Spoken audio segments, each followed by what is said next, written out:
반갑습니다. 12월 22일 토요일 큐티 스케치 시간입니다. 오늘 본문은 이사야 11장 1절부터 9절까지의 말씀입니다. 오늘 본문 이사야 11장은 메시아에 관한 예언이 소개되어 있는 내용입니다. 메시아 예언장이죠. 익히 알려져 있는 장입니다. 메시아 예언장. 그런데 1절에 이렇게 이야기를 합니다. 이새의 줄기에 산싹이 나며 그 뿌리에 산 가지가 나서 결실할 것이요. 원래 이 이스라엘은요, 이 유다는 다윗의 이름이 항상 나옵니다. 다윗의 씨, 다윗의 왕조는 영원할 것이다. 다윗이에요, 다윗. 이스라엘을 대표하는 나라 왕조는 다윗의 왕조입니다. 지금 이 이사야는요, 우시아 왕, 요담, 아하스, 히스기야 왕 요때 주로 활동을 했고 또 그때에 하나님으로 받은 계시, 예루살렘에 관한 그런 계시의 내용을 적은 것이 이사야예요. 이사야서.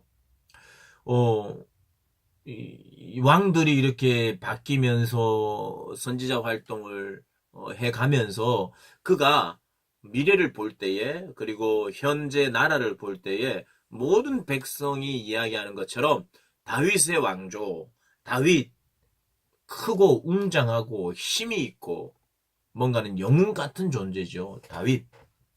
사실은 성경은 다윗의 시를 통해서 유다의 가문을 통해서 메시아가 올 것을 예언합니다. 그럼 다윗이라고 하면 돼요. 그런데 1절에 이새의 줄기라고 이야기를 합니다.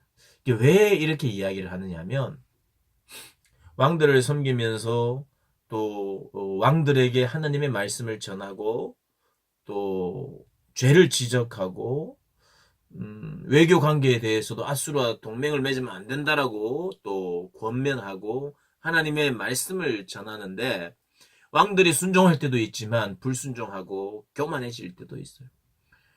그리고 교만해지도록 상황이 좋아져요. 어떤 상황이 좋아지냐면 국제적인 관계가 좋아지고 경제적으로도 또 부강해지고 군사력도 부강해지고 이러니까 낙관적인 거예요. 잘 될 것이다. 그리고 이것은 하나님의 호의다. 이렇게 생각을 하는 거예요. 그러나 선지자의 눈에 이것은 호의가 아니에요. 이것은 곧 이미 나무 온 몸통이 다 잘려버린 이제는 그냥 이름뿐인 그릇토기만 남아있는 그런 형국임을 이사야는 직감을 했습니다. 깨달았습니다.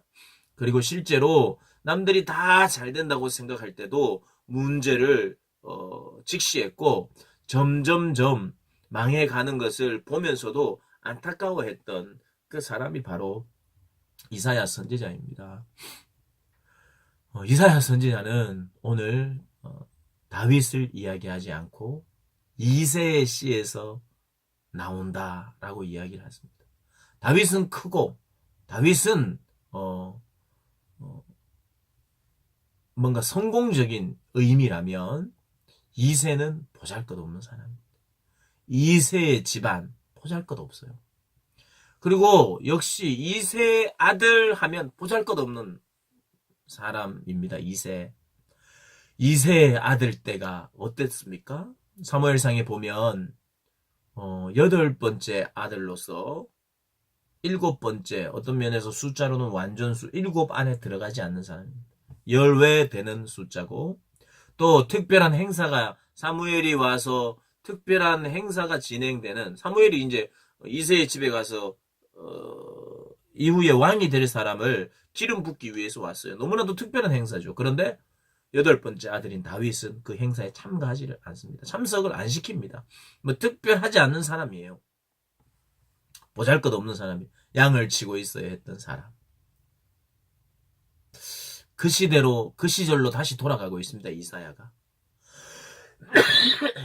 크고 웅장하고 뭔가 될 것 같고 이런 이름이 아니라 지금 사실은 다 보잘것없이 되어버린 이스라엘, 그렇게 되어가고 있는 이스라엘에 하나님께서 소망의 메시지를 주는 것이에요. 소망의 메시지. 그 메시지가 무엇이냐? 이새의 줄기.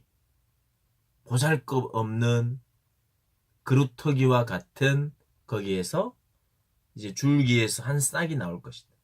뿌리에서 한 가지가 나서 결실할 것이다. 이렇게 이야기를 합니다. 그분은 하나님이십니다. 2절부터 쭉 보면 그분의 성품, 그분이 어떤 분인지, 앞으로 어떻게 판단하시고 다스릴지를 이야기하고 있어요. 그런데 그 시작을 굉장히 보잘것없는 데서 시작하고 있습니다. 마치 메시아의 오심은 이세의 아들 다윗 때로부터 시작하는 것처럼 시작한다. 지금은 너무 이게 우시아 왕, 교만한 왕, 여러 왕들이 교만하여서 다윗 하면서 다윗의 왕조다 우리는 예루살렘에 성전이 있다. 우리는 이렇다 저렇다 외형을 자랑하고 가진 것을 자랑하고 교만해질 때에 이사야가 안타까운 심정으로 예언을 합니다.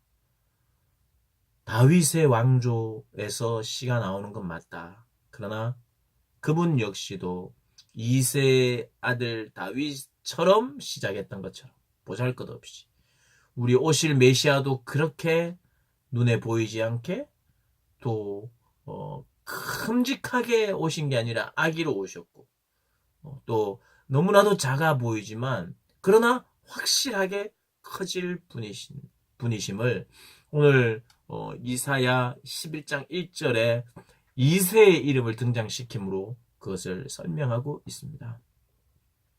너무나도 영광스러운 왕이지만 시작은 심히 미약합니다. 작습니다. 그래서 예수님이 탄생하셨을 때도 그분은 어디서 탄생했습니까? 말구유에서 탄생했어요. 모든 사람들이 알 수 있도록 온 것이 아니라 하나님께 선택받은 자들만 알게 됐습니다. 깨달았습니다. 만났습니다. 역사의 주인공 중에 주인공이신 그분의 오심이 무대 중앙에 있지 아니하고 아무도 모르는 저 구석에서 시작된 일이에요. 그러나 그럼에도 불구하고 그 사건이 우리 인생에서 가장 중요하고 핵심적인 사건입니다. 그분의 오심 미약해 보입니다. 마치 그루터기에서 다 몸통이 잘려나간 뿌리만 남아있는 그 그루터기에서 싹이 이렇게 나는 것처럼 미세한 것 같지만 그러나 그러한 방식으로 오셔서 영광스럽게 되실 것을 이야기하고 있습니다. 메시아의 오심, 예수님의 탄생을 우리가 기억할 때 이런 방식으로 기억하면서 내가 예수님을 알고 만나고 믿는다는 게 그런 것이구나.